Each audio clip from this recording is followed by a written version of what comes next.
Assalamualaikum warahmatullahi wabarakatuh dan selamat sejahtera. Saya ucapkan kepada Encik Aswawi bin Isa selaku pensyarah bagi subjek teknik pembuatan alat muzik.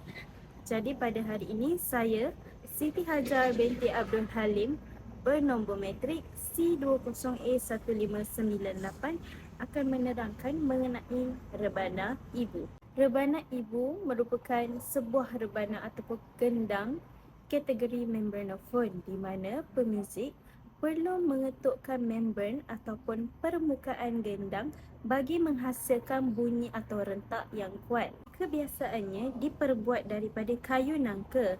Hal ini kerana kayu nangka merupakan kayu yang berkualiti tinggi dan mampu tahan lama. Di dalam sebuah alat muzik rebana ibu terdapat 3 bahagian organologi yang boleh dijumpai. Yang pertama adalah temelang, iaitu badan rebana ibu. Yang kedua adalah permukaan atas ataupun permukaan rata rebana ibu. Yang ketiga adalah tapak rebana ibu. Seterusnya adalah lakaran bagi rebana ibu. Seperti yang boleh dilihat di dalam lakaran ini merupakan tapak bagi rebana ibu, ini merupakan permukaan rebana ibu dan ini merupakan temelang rebana ibu. Jadi di dalam lukisan ataupun lakaran ini terdapat beberapa ukuran yang boleh dikenal pasti. Seterusnya adalah proses penghasilan bagi rebana ibu. Proses pertama di dalam sebuah penghasilan rebana ibu adalah proses pemilihan kayu, di mana pemuzik perlu memilih kayu nangka bagi menghasilkan rebana ibu yang berkualiti tinggi, dan seterusnya adalah proses pengukuran. Di dalam proses ini, pemuzik perlu menggunakan ukuran-ukuran yang tertera di dalam lakaran bagi mengukur rebana ibu.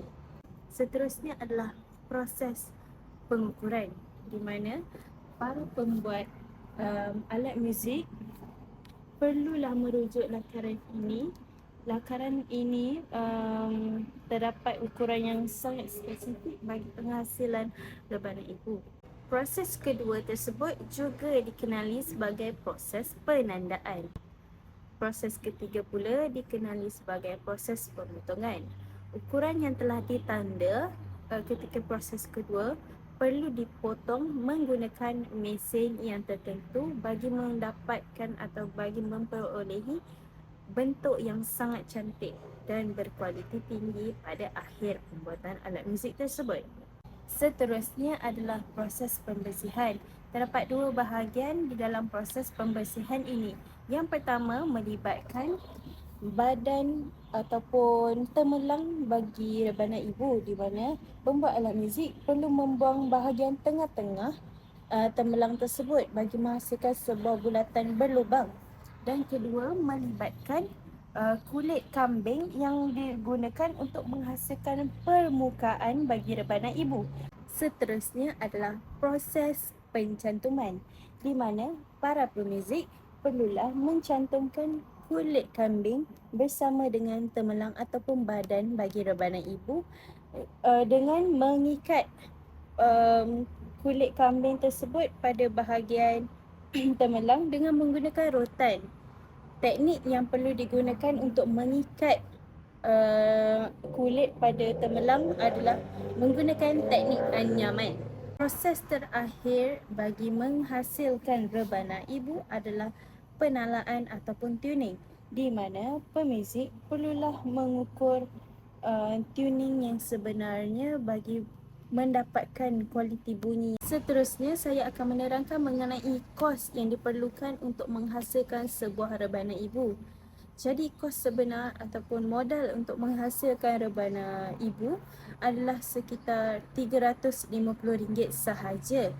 Namun apabila rebana ibu ini dijual di pasaran ataupun seperti di Facebook ataupun Shopee, harganya adalah sekitar RM1,500. Sangatlah mahal, jadi amat berbaloi jika buat sendiri dan jual di pasaran. Seterusnya saya akan menerangkan mengenai pasaran bagi rebana ibu. Jadi pasaran pertama bagi rebana ibu adalah dalam kalangan pelajar universiti. Hal ini kerana sesetengah pelajar universiti mempelajari subjek bagi alat muzik tradisional.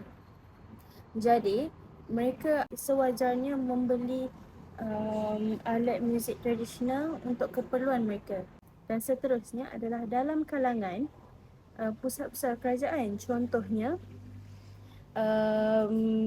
pihak JKKN ataupun Jabatan Kesenian dan Kebudayaan Negara akan membeli alat-alat muzik ini kerana mereka setengah daripada ahli-ahli mereka akan memainkan alat muzik rebana ibu seperti JKKN terlibat dalam persembahan Dikir Barat.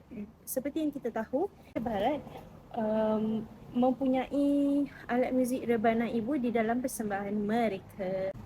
Kesimpulannya, setiap pemuzik ataupun penggiat seni perlu menghasilkan rebana ibu. Bukan itu sahaja, pelajar universiti, khususnya pelajar Universiti Malaysia Kelantan yang mempelajari teknik pembuatan alat muzik perlulah menghasilkan sebuah alat muzik tradisional agar alat muzik tradisional ini akan kekal sehingga ke masa hadapan. Sekian, terima kasih.